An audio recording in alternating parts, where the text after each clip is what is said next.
এই সূরাটি আয়তনে ছোট হলেও মর্যাদার বিচারে কোরআনে কারীমের শ্রেষ্ঠতম সূরা সমূহের মধ্য থেকে অন্যতম। নবী করিম সাল্লাল্লাহু আলাইহি সাল্লাম এক হাদিসে বলেছেন, ইন্নাহা লাতা'দিলু থুলুসাল কোরআন, নিশ্চয়ই সূরা ইখলাস এটি মর্যাদার বিচারে এবং সওয়াবের দিক থেকে কোরআন কারীমের 1/3 বা 1/3 সমতুল্য।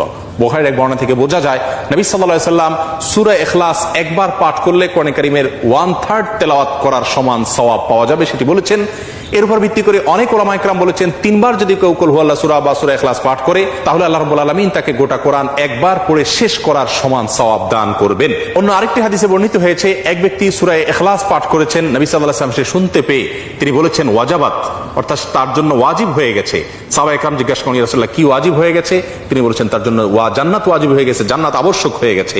অন্য একটি বর্ণনায় তিনি বলেছেন, যদি কেউ 10 বার সূরা ইখলাস বা কুল হুয়াল্লাহ সূরা পাঠ করে আল্লাহ রাব্বুল আলামিন তার জন্য জান্নাতে একটি প্রাসাদ নির্মাণ করবেন।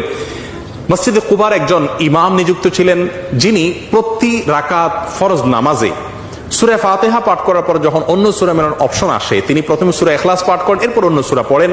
সাহাবা ইকরাম এবং সেই মসজিদের মুসল্লিরা নবী সাল্লাল্লাহু আলাইহি ওয়াসাল্লামের বিষয়টি উত্থাপন করলেন এবং তারা জানতে চাইলেন কেন তিনি এমনটি করেন।